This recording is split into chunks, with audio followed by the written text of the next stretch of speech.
본 방송에서 제공하는 투자 정보는 투자 판단에 대한 조언입니다.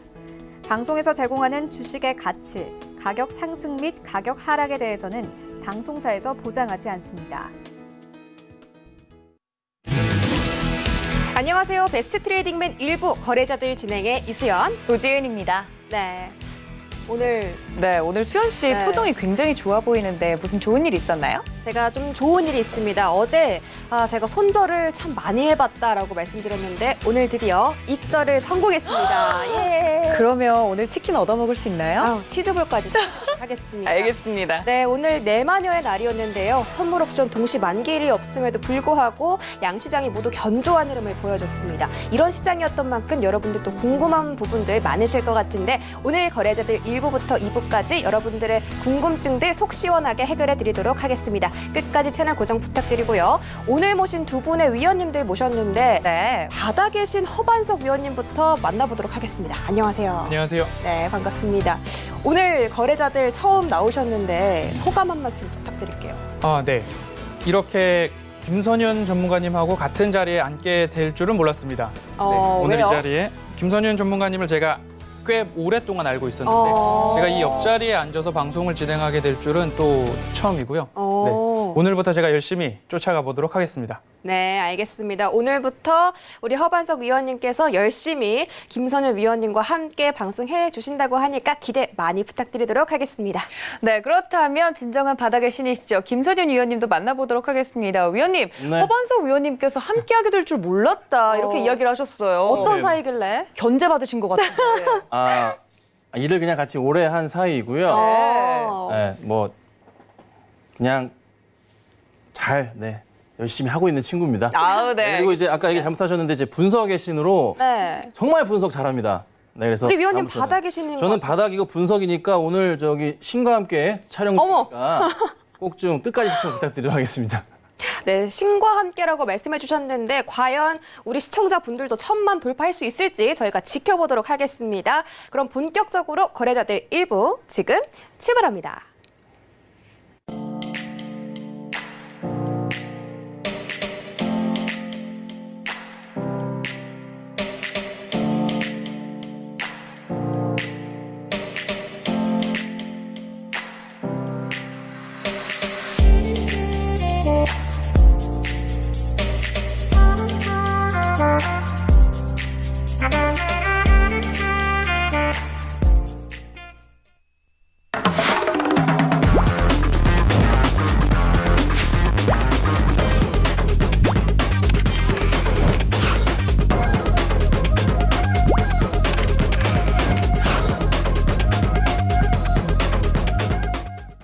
네, 오늘 베스트 트레이딩맨 1부에서는 또 다양한 주제로 이야기가 나눠질 텐데 일단 오늘장 정리 먼저 해야겠죠. 그렇죠. 오늘 외국인들의 매수세가 다시 시장에 돌아왔습니다. 내마녀의 날이었는데도 불구하고 걱정할 필요는 역시 없었던 것 같아요. 네. 그래서 이제 코스피, 코스닥 양시장이 모두 반등에 성공을 해줬는데 미증시도 역시 반등에 성공한 만큼 우리 시장의 외국인들의 매수세가 한번 개선이 된 것 같습니다. 이런 부분에 대해서도 자세하게 설명해 주실 거죠? 네, 물론입니다. 네, 부탁드리겠습니다. 네, 오늘 같은 경우에 이제 내마녀의 날 이제 선물 옵션 동시 만기일이었는데 오늘 당일 추이를 보면 이제 외국인들이 장 막판에 급격하게 매수세를 올리면서 장을 마감하는 모습이 들었고 이제 반대로 기관 같은 경우에는 급격하게 이제 매도를 하는 모습들이 이어졌습니다. 그런 모습들을 보았을 때 외국인이 한국 시장의 물량을 아직 많이 담지 못했고 외국인 비중이 30%밖에 안 된다는 이야기가 이제 나오고 있기 때문에 이제부터 코로나19 재확산이 조금 안정세로 가지 않을까. 거리두기 2.5단계도 이제 주말까지만 끝나가기 때문에 오늘 외국인들이 급하게 이제 장 막판에 담는 모습입니다. 이러하다면 사람들이 미증시의 조정에 급락돼 이제 개인 투자자분들께서는 물량을 잘 간수하셨으면 좋겠습니다. 시작을 개파락으로 시작한다 그래도 너무 겁먹지 말고 이제 다시 상승하는 모습들을 보여주고 있기 때문에 이 부분에서는 외국인들의 수급을 체크하면서 내가 있는 섹터, 내가 가지고 있는 종목에 외국인들의 수급이 잡히는가 그 부분을 중점적으로 살펴보신다면 손절을 하지 않아도 익절을 하지 않아도 조금 더 나은 수익으로 가실 수 있지 않을까 생각해 봅니다. 네. 코로나19 2.5단계가 거의 끝나간다고 말씀해 주셨는데 만약에 2.5단계가 일주일 더 연장된다면 시장에 미치는 영향도 있을까요? 네, 방금 말씀드렸듯이 코로나 2.5단계가 연장되고 다시 신규 확진자가 늘어난다 하더라도 갭 하락으로는 시작을 하겠지만 그 기회를 이용해서 기관과 외국인들이 아직 담지 못한 바스켓을 채우는 전략을 쓸 수 있습니다. 그렇기 때문에 손절가나 하단을 조금 여유롭게 잡고 대응하셨으면 좋겠고 급등 종목에서는 그렇게 하시는 게 아니라 네. 실적이 있고 좋은 기업, 그런 기업들에서는 조금 버티시는 그런 전략이 유효하다라고 말씀을 드리고 싶습니다. 네, 알겠습니다. 이렇게 급등 종목 그리고 코로나19가 연장될 경우에 2.5단계 조치가 연장될 경우에는 또 어떤 조치 취해야 하는지까지 살펴봤습니다.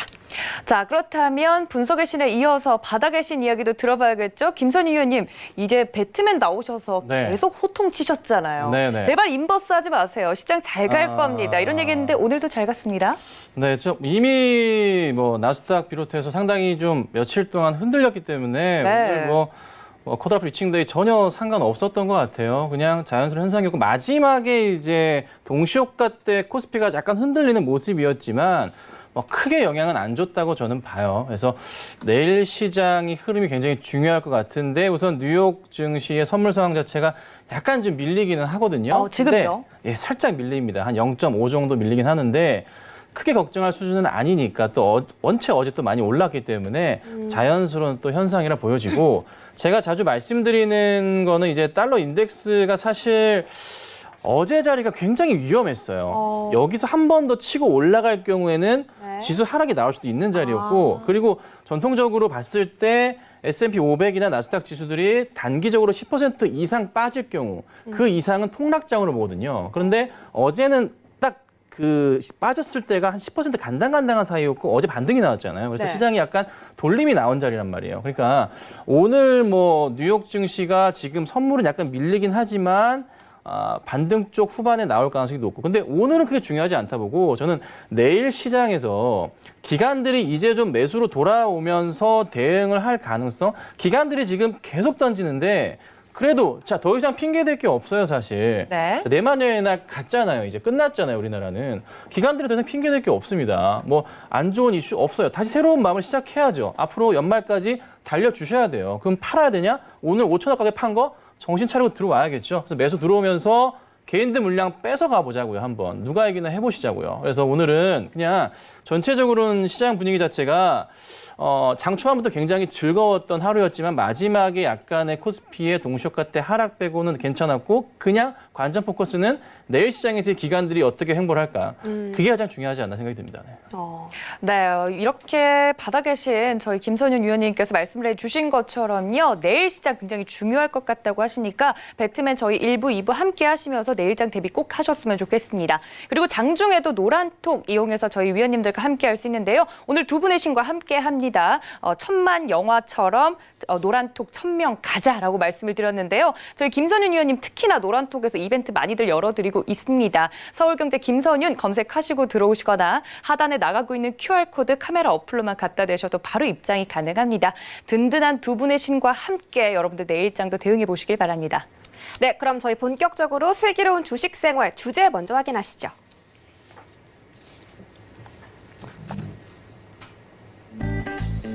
네, 오늘의 주제입니다. 주식 투자로 금태족 되기. 네, 금융사에서 나온 금태족으로 사는 법 보고서를 봤습니다. 금태족의 특징이 나와 있는데 저는 해당이 하나도 안 되더라고요. 100세 세상 정말 걱정입니다. 그렇지만 늦었다고 생각할 때가 제일 빠를 때 금태족이 되기 위한 투자 종목들 부탁드립니다. 네, 금퇴족 좀 생소하신 분들 계실 것 같은데요. 50대 이상의 퇴직자 가운데 스스로도 노후 자금이 충분히 모였다라고 생각하는 그런 분들이라고 합니다. 네, 그냥 한마디로 부자네요, 부자. 진짜. 그러니까 이게 수익이 끊겼는데 충분히 앞으로 남은 여생에 충분한 돈이 있다 이런 말인데 그렇게 돈을 모을 수 있는 종목들 저희가 오늘 들어보도록 하겠습니다. 먼저 제 오른쪽에 계시는 허반석 위원님께서 말씀해 주실 것 같은데 네. 가능할까요? 금퇴족 되기? 말씀하셨듯이 네. 부자죠. 그렇죠. 네, 그러면- 기본적인 자산이 있어야 돈이 돈을 버는 세상이기 때문에 네. 기본적으로 투자할 시드 머니가 있어야 수익을 낼 수 있는 부분이고 네. 그게 없다고 하면 속도가 더 느릴 수도 있고요.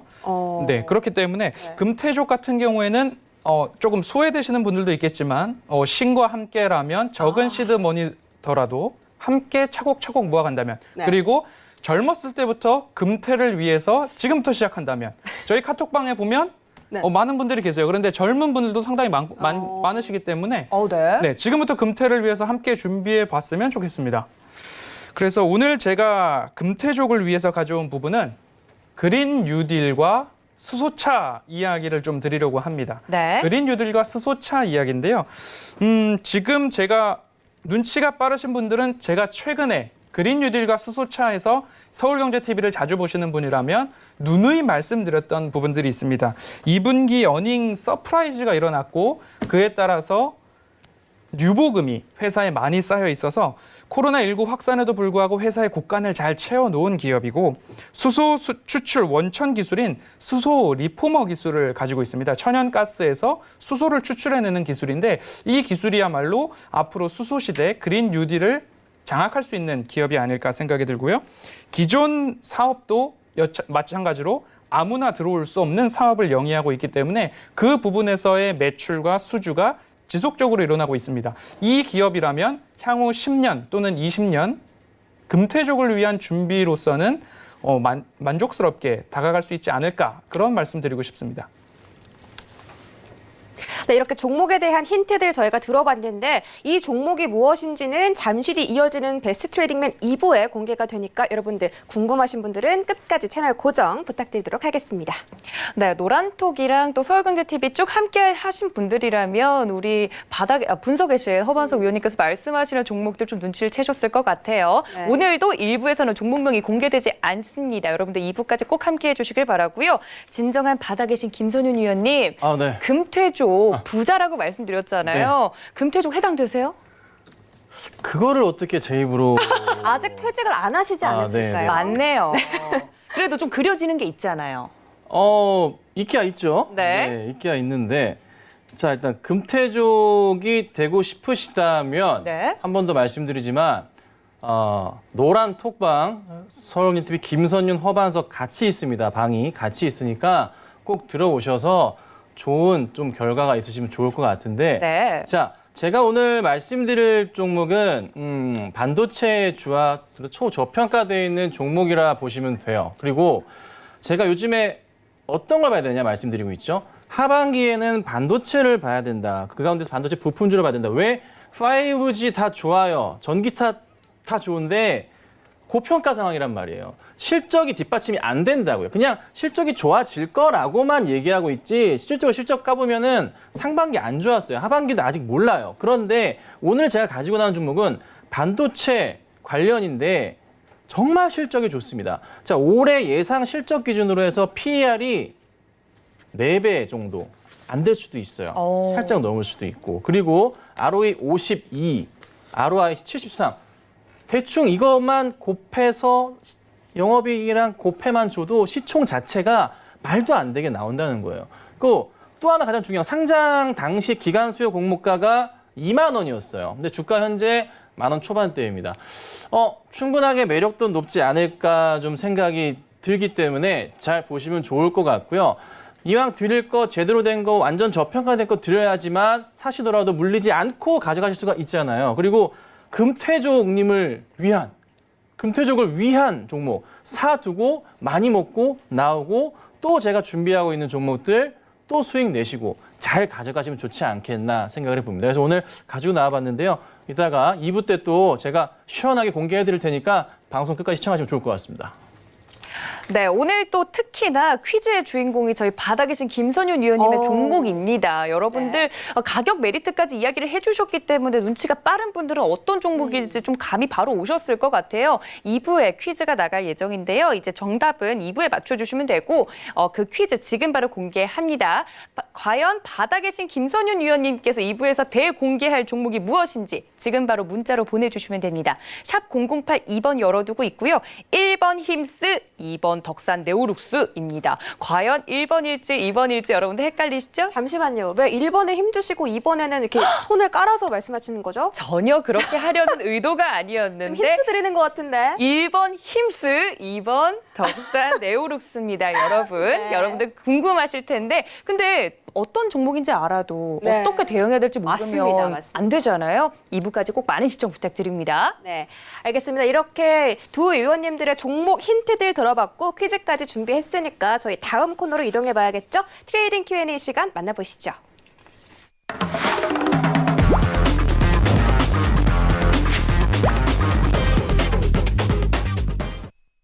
네, 오늘 트레이딩 Q&A 시간 좀 글로벌한 이슈들이 준비가 되어 있습니다. 네. 일단 첫 번째는 아마 우리 많은 시청자분들 그리고 오늘 시장에 참여하신 투자자분들이 궁금해하실 것 같은데 카카오 게임즈 따따상 지금이라도 들어갈까라는 주제입니다. 따상이라는 게 이제 신규 상장한 주식이 한 번에 이제 30% 가격 제한폭까지 올라가는 그런 현상을 의미를 하는데 카카오 게임즈가 단숨에 코스닥 시총 5위까지 올라왔습니다.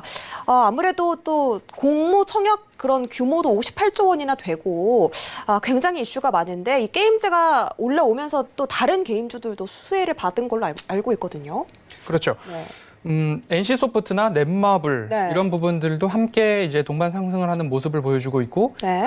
그것보다도 이제 카카오 게임즈가 과연 얼마까지 갈 것인가, 따상 이후에 어떤 모습으로 흘러갈 것인가 그런 부분에 대해서 많이들 궁금해하시고 장외 시장에서 사신 분들도 수익 중이라는 이야기가 나오고 있기 때문에 이 카카오 게임즈가 SK 바이오팜의 상한가 기록을 이제 넘을 것인가, 내일 그리고 모레 다음 주까지 이어갈 것인가에 대한 분위기가 굉장히 이쪽으로 몰려 있습니다. 본인들의 보유 종목을 제쳐두고 카카오 게임즈의 상한가의 매수 대기 잔량만을 바라보고 있는데 카카오 게임즈를 이제 가격적으로 이제 보기에는 이미 이제 많은 보고서들이 이미 나와 있어요. 네. 예를 들면 NC소프트나 넷마블처럼 PER을 30배 정도 적용을 해가지고 네. 이제 카카오 게임즈를 본다고 하면 뭐 4만 원 언저리 절대적으로 5만 원 미만이다라는 이야기 보고서가 이미 많이들 발표가 되고 있지만 오늘 따상으로 시작을 해서 네. 이제 결국에는 오늘 종가가 62,400원으로 끝났는데 맞습니다. 그래도 매수 잔량이 300만 주 이상, 3천만 주인가요? 이상 이제 네. 남아 있기 때문에 네네. 이 부분이 어디까지 갈 것인가는 시장이 이제는 숫자나 객관적 지표보다는 욕심 또는 욕구라고 해야 될까요? 네. 어떻게 보면 돈으로 끌어올릴 수도 있는 부분. 왜냐하면 다른 종목들보다 가격적인 메리트가 있기 때문에 10만 원 미만이기 때문에 그래도 한번 끝까지 가보지 않을까라는 생각도 조심스럽게 해봅니다. 왜냐하면 오늘 매수 창구를 보면 교보증권에서 굉장히 큰 매수가 들어왔습니다. 매수 상위 증권사를 보면 교보증권이 38만 주가 넘습니다. 네. 그 외에 다른 증권사들을 보면 6만 주, 19,000주, 10만 주가 안 되는데 유독 교보증권에서는 38만 주 이상의 수급이 매수가 잡혀 있다는 거죠. 이 이야기를 두고서 어마어마한 큰 손이 아주 빠르게 신속하게 뭐 증권사에 맡겼는지 본인이 직접 했는지는 모르겠지만 굉장히 신속하게 상한가에 오늘 상장 첫날이기 때문에 시가가 잡히고 나서 상한가 가는 그 순간에 9시 이후에 분명히 이 매수를 넣어야 되는 거거든요. 62,400원에. 네. 그 시간에 맞춰서 어마어마한 자금을 투여했다는 것은 그 다음 날 그리고 그 다다음 날에 대한 기대감을 조금 고조시켜주는 부분도 있기 때문에 저는 가격적인 측면으로 말씀을 드리기보다는 상한가가 처음으로 풀리는 날, 그 날까지는 조금 집중해서 보셔야 하지 않을까 싶습니다. SK 바이오팜 차트를 한번 보면 그때도 마찬가지로 상한가가 처음으로 풀리는 날, 긴 윗꼬리를 달고 풀리는 모습이었거든요. 이때는 욕심보다는 수익 실현을 하는 모습도 좋지 않을까 라고 생각을 해봅니다. 왜냐하면 말씀드렸듯이 NC소프트나 넷마블 같은 경우 PER 30배를 적용했을 때 카카오 게임즈의 적정 주가가 나오고 있기 때문에 네. 그리고 자체 게임에 대한 불안한 분석들도 조금은 있습니다. 그러나 다른 객관적인 지표나 숫자보다도 일단은 상한가가 어디까지 가는지 그리고 언제쯤 풀리는지 그 네. 부분을 한번 짚어보고 즐기셨으면 보유자분들은 즐기셨으면 좋을 것 같습니다. 그러면 카카오 게임즈의 적정 주가가 얼마 정도 될까요? 카카오 게임즈가 NC소프트나 넷마블처럼 PER 30배를 적용했을 때 네. 45,000원 미만이었습니다. 아. 네, 그런 분석 보고서들이 있기 때문에 네. 하지만 제가 누누이 말씀드렸듯이 객관적 지표보다 오늘 상장한 이 카카오 게임즈 교보증권에서 엄청난 자금을 동원해서 대량 매수를 신속하게 넣었다는 부분까지 한번 참고해 본다면 네. 상한가가 언제 풀리는가 그때를 한번 기다려 보시면 좋을 것 같습니다. 네. 기관의 수급을 좀 잘 트래킹을 해야겠네요. 알겠습니다. 이렇게 카카오 게임즈에 대해서 자세하게 설명 들어봤습니다. 네, 그렇다면 김선윤 위원님한테도 한번 여쭤봐야 될 것 같은데요. SK 바이오팜 같은 경우는 3번이나 상한가를 갔습니다. 과연 카카오 게임즈 몇 번이나 갈까요, 위원님? 제가 지난주에 저희 6시에 유튜브 채널 통해서 주유소라는 프로그램을 저희가 하고 네. 있잖아요. 이제 거기서 말씀드렸을 때 제가 이제 3번 얘기했고 우리 이제 이정수 멘토님께서 5번 얘기하셨던 걸로 제가 기억이 나요. 네. 누가 맞을까요? 자, 누가 맞을지 모르겠지만 우선 이제 3번 가면 이제 10만 원이 넘어가는 가격이 좀 나오게 되죠. 내일까지는 거의 뭐 큰 무리가 없는 이상 오늘 쌓여있던 가격이 한 1조 9천억 가량이 한 3천만 원 정도 쌓여주면서 잘 움직임이 나왔었잖아요. 근데 내일도 이 정도 물량 자체는 좀 쌓여있지 않을까. 한 2조 원 가까운 물량이 쌓였을 가능성이 높고 SK 바이오팜이 상한가 2번 완벽하게 잠기고 3번째는 약간 풀렸다가 다시 들어갔거든요. 그리고 다음 날 25%를 올랐었단 말이에요. 그러니까 최소한 3번 정도의 흐름은 좀 보여야 된다. 그리고 사실 카카오 게임즈의 현재 이 주가 수준 뭐 고평가고 뭐고 다 필요 없습니다. 이거는 그냥 힘의 돈의 논리로 가는 거예요. 네. 그냥 요즘에 주식시장 어떻게 합니까? 선물처럼 합니다. 사람들 뭐 안 봅니다. 가격만 보고. 그러니까 24,000원이었던 게 48,000원, 62,400원 갔죠. SK 바이오팜은 거의 2배 가격이었잖아요. 그러니까 오히려 더 싸게 느낌을 갈 수가 있고요. 급하게 더 빠르게 올라갈 가능성이 좀 있지 않을까 싶어요. 저는 3번은 좀 가지 않을까. 내일까지는 볼 필요가 없을 가능성이 굉장히 높고 다음 주 월요일이나 화요일부터 해서 조금 카카오 게임즈를 대응해야 되지 않을까라는 생각이 듭니다. 그래서 보유하고 계신 분들 부탁드립니다. 대응 가장 쉽습니다. 상한가가 풀리기 전에는 파시면 안 돼요. 이거는 무조건. 네. 무조건 상한가가 풀리면 팔았다. 그건 인정할게요. 그럴 수도 있어요. 하지만 풀리지 않는 한 던지지 마세요. 제발 던지지 마세요. 네. 다 같이 힘을 모아야지 또 갈 수 있는 종목이 될 수 있잖아요. 다 더 갔으면 좋은 거잖아요. 그리고 카카오 게임즈는 저는 되게 좋은 게 자주 요즘 말씀드리는 건데 우리 증시의 선물 같은 종목 같아요. 지난주 금요일 날 우리나라 증시 굉장히 안 좋았습니다. 네. 자, 그런데 무슨 날이었냐면 카카오 게임 청약 대금 환불 날이었어요.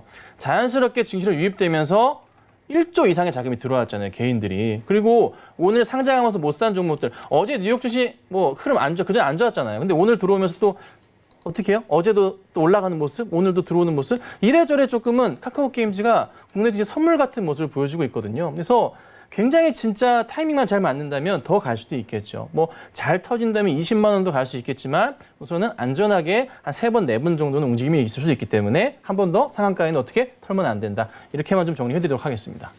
네, 위원님께서는 미리 말씀을 해주셨죠. 지난 우리나라 증시에서 이 카카오 게임즈 청약이 마치 선물 같은 종목이 아닌가, 그런 네. 이슈가 아닌가라고 이야기를 해주셨었는데 정말 이렇게 유동성이 풍부한 장 속에서 이 자금들이 풀렸을 때 또 다른 종목들이 갈 수 있는 선물 같은 종목이다. 갖고 계신 분들 꼭 던지지 마시고 좀 갖고 계셨으면 좋겠다라고까지 말씀을 드렸습니다. 네, 그럼 다음 질문도 바로 확인해 보도록 하겠습니다.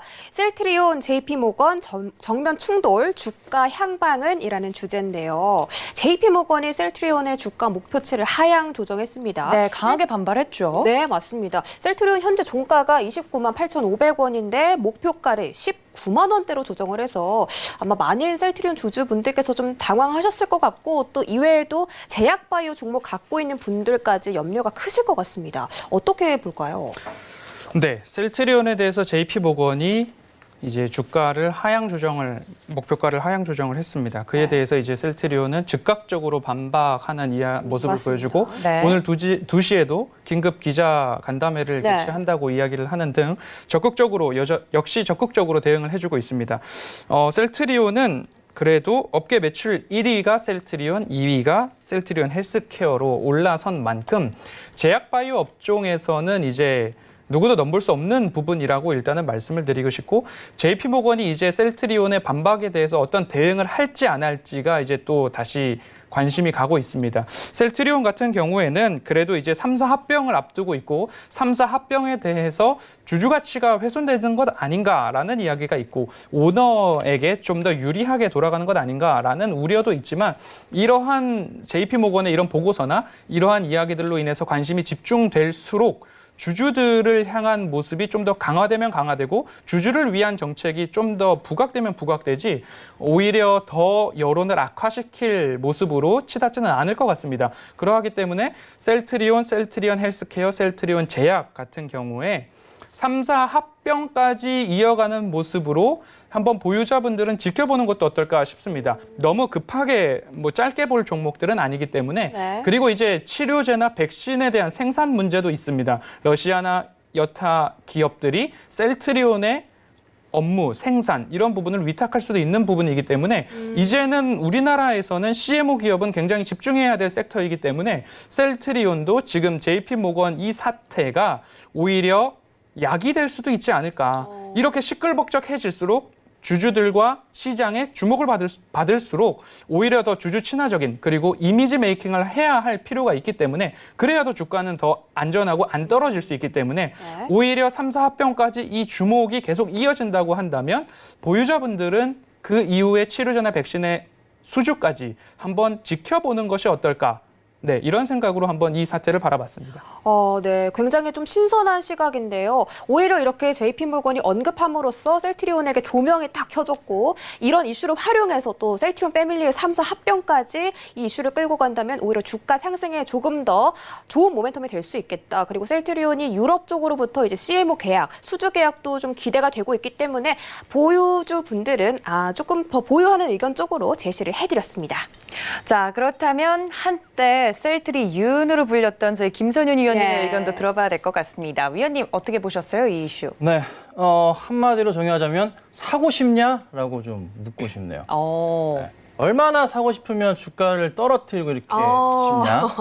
역시 셀트리 이윤입니다. 조금 굉장히 좀 짜증나요. 이게 왜 그러냐면 아니 왜 우리나라 와서 이러고 있는 거야 도대체. 그냥 그쪽 가서 하세요. 네.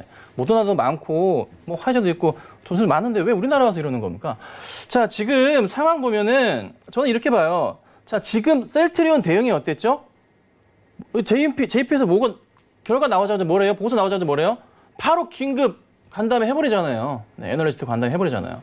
방어하겠다 적극적으로. 주가 자체가 바로 밀려버리다가 뭐 셀트리온 제약이나 셀트리온 헬스케어 같은 경우가 바로 올려치는 모습이 나오거든요. 셀트리온 같은 경우는 좀 흐름이 아직은 안 나왔었지만 제약이나 헬스케어는 바로 반등이 나왔단 말이에요. 그러니까 걱정을 하지 마세요. 자, 서정진 회장님 뭐 하시는 분입니까? 그 옛날 셀트리온이 얼마 때?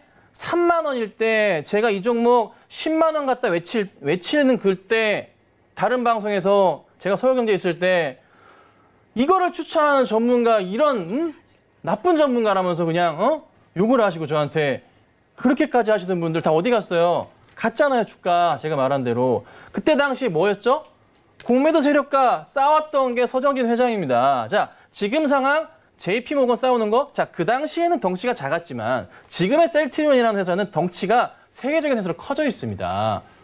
JP모건이랑 싸움 간단하게 할 수 있습니다.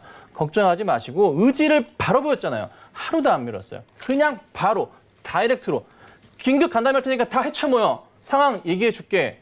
걱정하지 마세요. 자, 유럽 쪽에 진행하는 거, 전 세계적 글로벌 쪽 나가는 제품들, 램시만 다 좋습니다. 매출할 때가 나오는 거고 그냥 성장통일 뿐이에요. 배가 아픈 성장통. 왜요? 자국계 기업보다 더 좋은 기술과 더 좋은 매출이 나는 흐름이 나오는 걸 미연에 방지한다고밖에 저는 볼 수가 없어요. 네. 많이 올랐습니다. 그렇죠? 매출이 그만큼 떴잖아요. 그러니 제가 볼 때는 셀트리온은 그냥 단순하게 성장통으로서 여기서 잠깐 그냥 쉬어가는 그간 오르지 않으니 올라가기 직전에 좀 사고 싶은 조만간 튀어갈 것 같으니까 그냥 사고 싶은 외국계 분들의 발악이라고 저는 판단이 됩니다. 네, 걱정하지 마시고 잘 가져가시고 끝까지 좋은 수익 나시고 전고점 넘어가는 흐름이 있을 테니까 잘 지켜보시면 좋을 것 같고 또 하나 외국계 매도는 왜 나오나? 외국계들은 외국계 보고서 따라 하니까 매도가 하는 거죠. 신경 쓰지 마세요. 신경 쓰지 마시고 반등 다시 나올 테니까 잘 가져가시면 좋겠습니다. 네, 지금 채팅창에서 속이 다 시원합니다라는 이야기가 올라오고 있습니다. 위원님께서 만약에 갖고 계신 분들이든 아니면 좀 매수 기회를 노리고 있는 분들이든 모두 좀 걱정할 필요가 없다라고 이 이슈 일단락을 지어드렸으니까 이 점 모두 참고 부탁드리고요. 자, 그렇다면 이렇게 두 번째 질문은 좀 정리를 하고 다음 질문으로 바로 넘어가 보도록 하겠습니다. 다음 질문은요. 벌써 코로나19가 이제 창궐하고 나서 우리 증시가 지금 2020년에 거의 지금 추석을 앞두고 있잖아요. 네. 그래서 많은 시간이 지났는데 코로나19 이후에 우리 경제 상황 앞으로 어떻게 될지 궁금해하신 분들 많습니다. 뭐 유동성 장세다, 동학개미 운동이다 이야기 정말 많았잖아요. 앞으로는 뭐 어떤 식으로 흘러갈까요, 위원님? 자, 이걸 보시면 될 것 같아요. 제가 이제 요즘에 계속 말씀드리는 거 개인들이 증시로 자금 유입을 하는데 네. 한 달에 평균적으로 4조에서 7조가량의 자금들이 계속 유입이 될 것이다.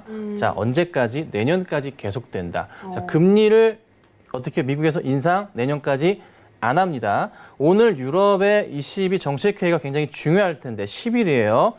거기서 마찬가지로 정책회의 유지할 겁니다. 자, 그렇다면은 오늘 장에서의 뉴욕 증시의 행보 자체가 유럽발 행보와 맞춰서 약간의 흐름 자체가 오장에 나올 거란 말이에요. 그러면 제가 볼 때는 뉴욕 증시가 오늘 선물 자체가 약간 밀려 출발하지만 상승 쪽으로 갈 거고 크게 걱정할 필요는 없을 것 같아요. 자, 백신에 나오는 시점이 굉장히 중요하긴 해요. 이 백신의 시점 자체가. 그런데 나오고 있죠.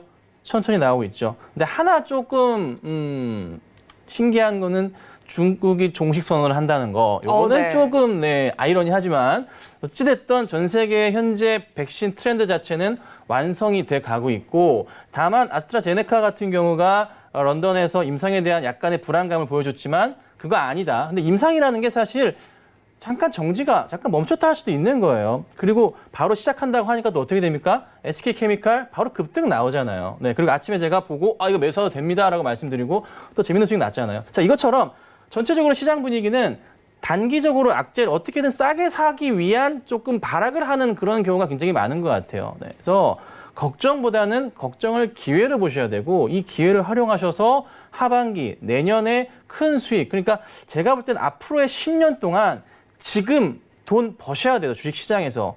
기회가 없을 거고 만약에 우리 금태조리를 하셨는데 네. 조금 나이가 드시고 퇴직하시는 분들은 이번에 돈 많이 벌어 두셔야지만 노후 즐기실 수 있습니다. 그러니 이번 주식시장에 참여하셔야 되고요. 이미 똑똑한 우리 개인 투자분들, 동학개미도 지금도 하고 있다고 봐요. 잘하고 계시고 투자 잘 하셔가지고 끝까지 저희 설경TV와 같이 하셔서 좋은 수익 내시면 좋지 않을까 이렇게 좀 말씀드릴게요. 네, 정신이 번쩍 드네요. 여러분, 만약에 금퇴족 되고 싶다 생각만 하셨던 분들은 지금 우리 주식시장에 참여를 해야 된다라고까지 위원님께서 강력하게 말씀을 해주셨습니다. 동학개미 운동이 이제 이렇게 우리 증시가 앞으로 최소 내년까지는 이 흐름이 계속될 것 같다라고까지 강조를 해주셨네요. 네, 개인들의 유동성이 이렇게 강합니다. 뭐 코스피가 20조 원, 코스닥에서는 25조 원 거래하고 있고 또 고객 예탁금은 59조 원가량의 또 이렇게 총알이 장전되어 있는데 왜 이렇게 코로나 이후에 개인들이 시장에 많이 들어오는 걸까요? 코로나 이후에 개인들이 시장에 많이 들어온다. 코로나 이후 이제 부동산 정책도 여기서 빼놓을 수 없을 것 같습니다. 부동산 정책 때문에 특히 국내 시장에서는 부동산 정책, 부동산에 있던 자금들이 급속히 주식시장으로 들어오는 모습도 분명히 있습니다. 아파트를 팔아서 삼성전자를 5만 원 밑에서 잡고 싶어하는 어마어마한 개인들이 계셨기 때문에 그리고 제가 아는 몇몇 분들도 적금을 깨고 아파트를 팔아서 삼성전자를 5만 원 밑에서 들어가면 되지 않느냐 이런 이야기를 하시고 저도 놀라운 것들은 그분들께서 아파트를 팔아서 삼성 바이오로직스를 사면 되지 않느냐. 삼성이라는 말이 붙으면 안전하다라는 생각으로 그분들은 묻지 마 투자를 하셨습니다. 그런데 그 부분이 적중을 한 분들도 너무나 많으셨습니다. 네. 네. 그래서 제가 지금 이제 코로나19 재확산이 국내에서는 조금 이제 잦아드는 모습 속에서 그리고 미국 증시에서도 이제 여행, 카지노, 크루즈, 소비, 경기 민감주 쪽으로의 시장이 조금 옮겨가고 있는 모습들도 나타나고 있어서 이런 말씀을 드립니다. 아직은 우리가 언택트에 몸을 담고 있지만 이제는 시선은 컨택트에 두어야 한다. 네. 언택트에 지금 우리 종목들이 다 들어가 있지만 컨택트의 종목으로 갈아타기를 옥석가리기를 하면서 조금씩은 옮겨가야 한다라는 이야기를 누차드리고 있습니다.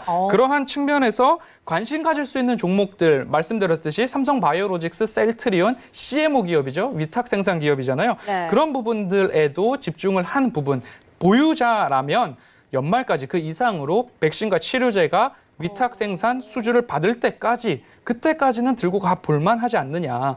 그리고 그 실적이 반영될 수도 있기 때문에 그 실적이 반영될 때까지도 CMO 기업들은 전망을 좋게 보아야 하지 않나라는 말씀을 드리면서 네. 또 하나 짚어볼 곳은 뉴딜 정책, 한국판 뉴딜 정책이죠. 그중에서 디지털 뉴딜도 있고 그린 뉴딜도 있는데 이 뉴딜 정책에서도 어느 종목이 많이 오르지 않았을까. 수소차나 풍력, 태양광 이쪽을 보면 이미 고점을 형성한 기업들이 부지기수입니다. 보유자분들은 그 부분에서 즐기시면 되는 건데 나는 너무 늦었다라고 해서 고점에서 따라 들어갔다가는 여지없이 깊은 조정이 나올 때 고통을 받게 되는 부분이 있습니다. 네. 그렇기 때문에 아직 보유하시지 않았지만 신재생에너지나 그린 뉴딜, 수소, 전기차, 배터리, 에너지 부분으로 들어가실 분들은 네. 제가 한 가지 팁을 드립니다. 깊은 조정이 나왔을 때 차라리 종목을 보지 말고 에너지 관련 ETF를 한번 생각해 보시라. 네. 그리고 ETF를 매수하실 때는 지수 추종이기 때문에 장기적인 관점에서 들어가야 한다.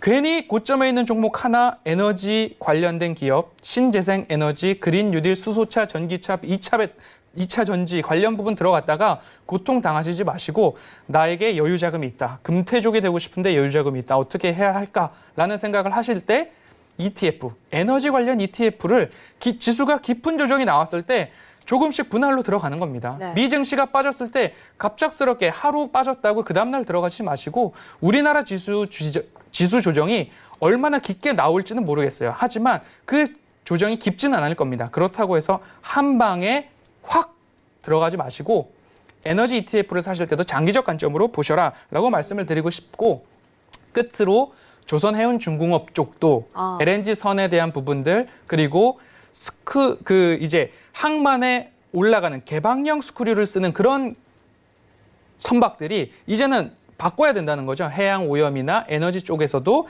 친환경 쪽으로 선박도 바뀌어 나가야 되는 부분들이 있기 때문에 이제 전 세계적으로 그런 부분들 안 받고 있거든요. 입항을 안 시키고 있기 때문에 우리나라는 조선해운 강국이잖아요. 그럼 그 중공업, 조선해운 쪽에서도 상승을 줄 여지가 있기 때문에 이런 부분들은 금태족 하시는 분들 단타 치실 거 아니잖아요. 그러면 저가에서 매수를 해서 지금은 내가 월급이 있으니까 내가 급여 생활자니까 앞으로 더 나는 이것을 묻어두고 내가 퇴직한 이후에 조금씩 수익을 보면서 나올 수 있는 부분이기 때문에 그 부분으로 한번 그린 뉴딜, CMO, 조선해운중공업까지 그렇게 한번 가보셨으면 어떨까 그런 생각 듭니다. 네, 알겠습니다. 좀 자세하게 말씀해 주셨어요. 경기 민감주하고 에너지 ETF 상품 추천해 주셨고 제가 짧게 참 궁금한 게 많았는데 사실 이 CMO 계약에 있어서 삼바와 셀트리온 두 가지 말씀해 주셨잖아요. 네. 제가 알기로는 삼성 바이오로직스가 좀 수주를 받는 위주고 셀트리온 같은 경우는 좀 제약을 개발하는 위주라고 들어서 사실 CMO 쪽에서는 삼성 바이오로직스가 더 유리하지 않을까 해서 만약에 두 종목을 산다면 이 둘 중에 어느 종목을 사는 게 좀 더 유리할지. 지금 당장에 이 종목을 골라라라는 질문보다는 아닙니까? 네, 조정 시에 어느 종목을 들어갈 것인가, 네. 어느 종목이 더 깊게 조정이 나왔나, 그때 타이밍을 보시면 되는데 두 종목 다 굉장히 좋습니다. 네, 두 종목 다 접근 가능한데 조금 더 영악하게, 네. 조금 더 수익을 극대화시키려면 네. 어느 종목이 조정 났나 두 종목을 분산 투자해도 되는 거잖아요. 그래서 조정이 나올 때마다 깊은 조정이 나올 때마다 두 종목을 번갈아 가던가 어느 종목은 올라가고 셀트리온 같은 경우에는 어제는 급락이 나왔다. 그러면 셀트리온 쪽에 한번 보는 거죠. 셀트리온 같은 경우에는 제3공장이 완성이 되면 네. 이제 그 생산 능력이 네. 19만 리터에서 6만 리터까지 올라가는 부분들이 정확한 수치는 아니지만 그 리터가 생산 가능한 여력이 굉장히 높아집니다. 그렇기 때문에 이 두 종목을 고를 때에도 깊은 조정이 나왔을 때 접근하는 네. 그런 방법으로 접근해 보시면 어떨까 싶습니다. 알겠습니다. 분산 투자 참 현명한 깔끔한 대답이었고요. 여기까지 정리해 보도록 하겠습니다.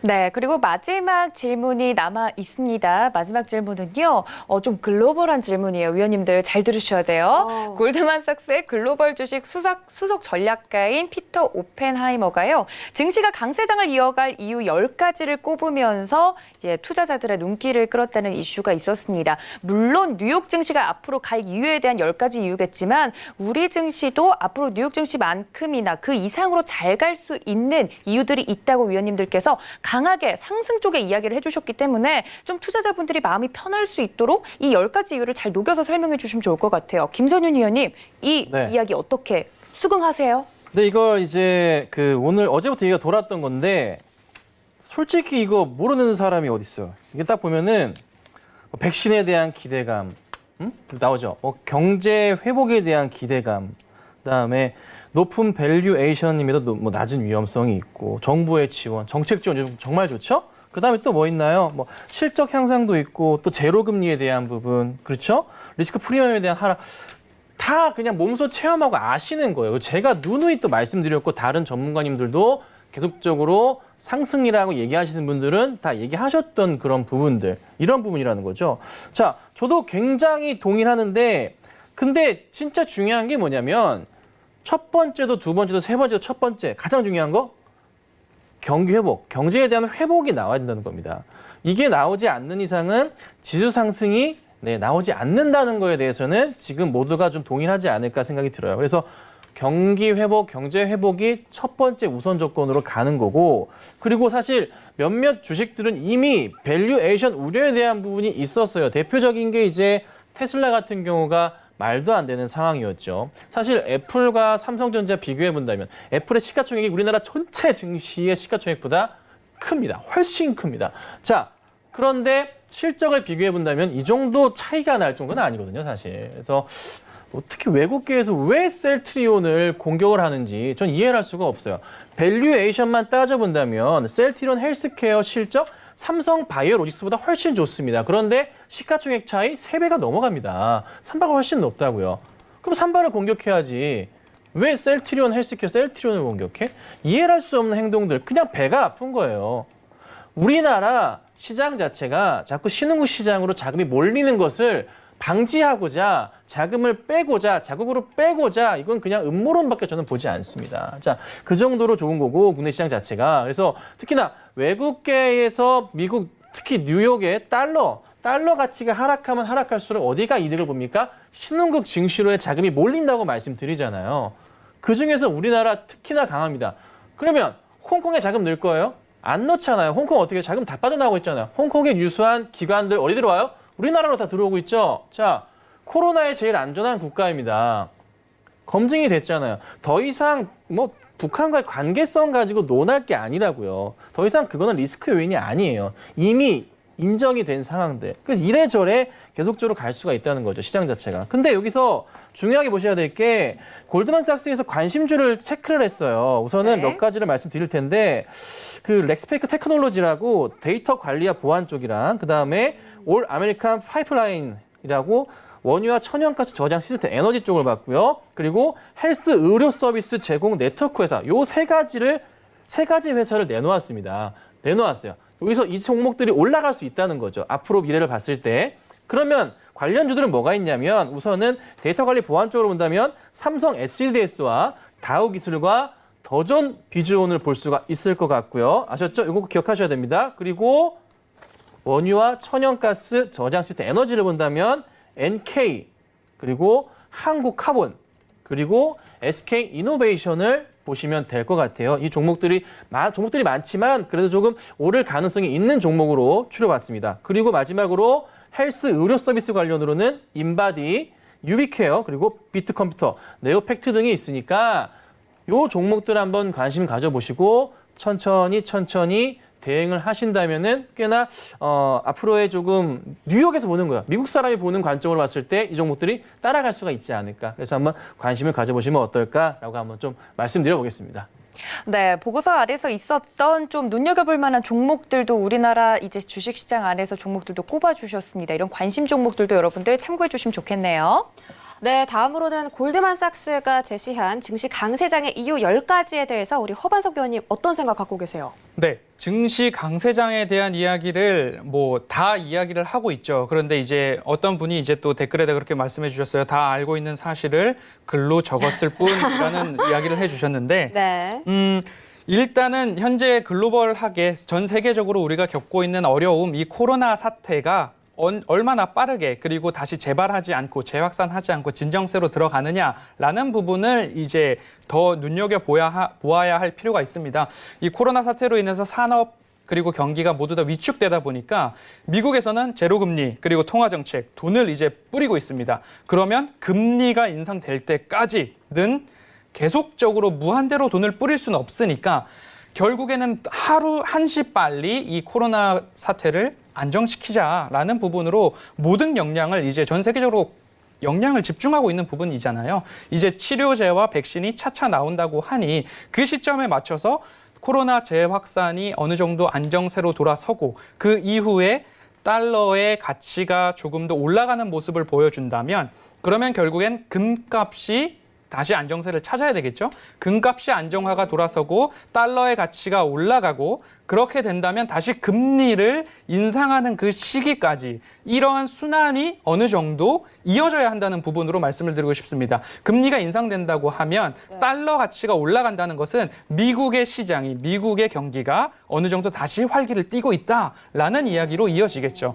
근데 여기서 이제 변수가 또 하나 있죠. 11월 달 미 대선도 변수로 작용을 할 수 있으니 네. 그 시기에는 조금 주의를 해볼 필요가 있다라고 말씀을 먼저 드리고 싶고 이러한 달러와 금값 그리고 코로나 재확산의 여부 그런 부분들을 짚어서 나간다고 하면 강세장은 제가 말씀드렸듯이 미국의 금리 인상 그 부분을 한번 주의 깊게 지켜보시면서 강세장의 끝이 어딜까라는 부분 달러화의 강세 그까지 그리고 금리가 인상할 때 그런 부분까지 그 시기를 어느 정도 가늠하면서 나의 주식 보유 비중을 관리하시면 어느 정도 조금 팁으로 그 부분을 참고하시면 좋지 않을까 싶습니다. 그런데 금리 인상이 사실 조금 먼 이야기라고 느껴지는 게 최근에 연준이 평균 물가 목표제를 발표했잖아요. 네. 그래서 저금리가 앞으로 2, 3년 정도 이어질 것이다.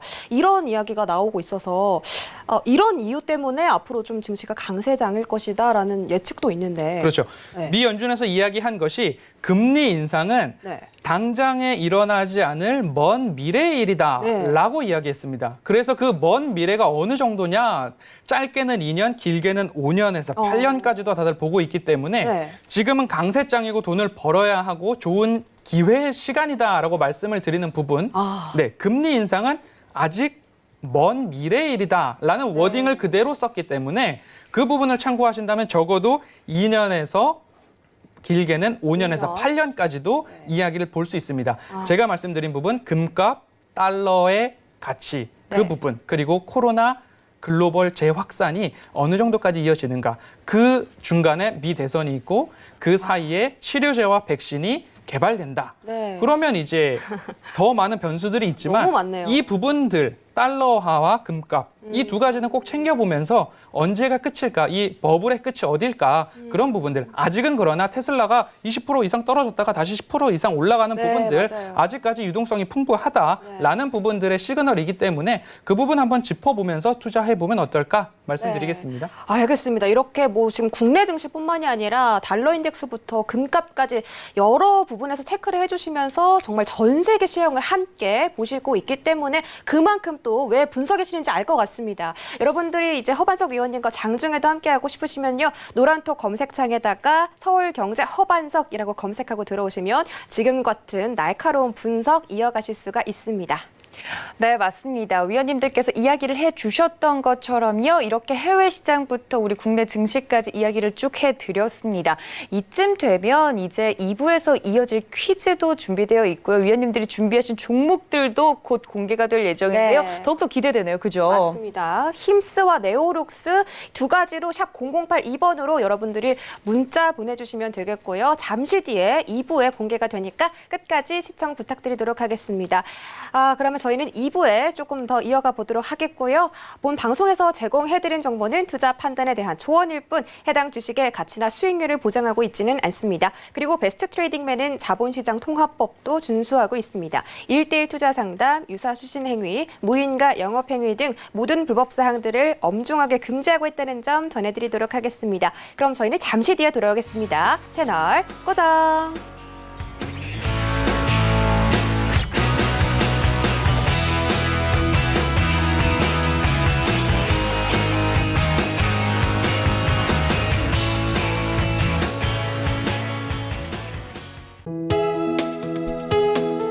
본 방송에서 제공하는 투자 정보는 투자 판단에 대한 조언입니다. 방송에서 제공하는 주식의 가치, 가격 상승 및 가격 하락에 대해서는 방송사에서 보장하지 않습니다.